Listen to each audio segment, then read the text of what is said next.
Mga kababalaghan na tunay na nangyari. 62 True to Life Stories. Nagtatrabaho pa ako noon kay Myra Enriquez ng Crystal Mom Diva. Ngayon, hindi na ako nagtatrabaho sa kanya. At may mga kliyente na kasama doon sa gagawin namin na metaphysics exercises. Pupunta kami sa Fifth Heaven.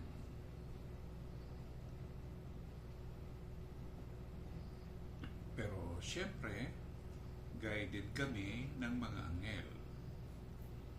Nagpaalam ako sa mga anghel at sasamahan nila kami papunta doon sa ikalimang langit. Nagbiyahe kami astrally or etherically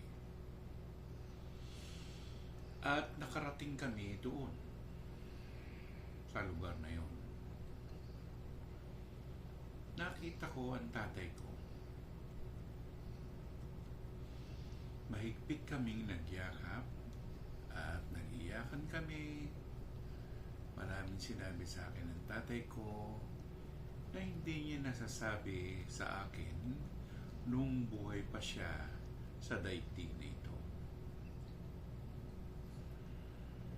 At tinanong rin niya ako kung gusto kong makita ang nanay ko.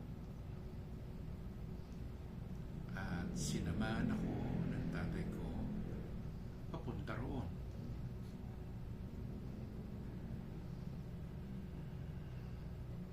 Pagdating namin doon sa lugar na nasabi kung saan nakatira ang nanay ko,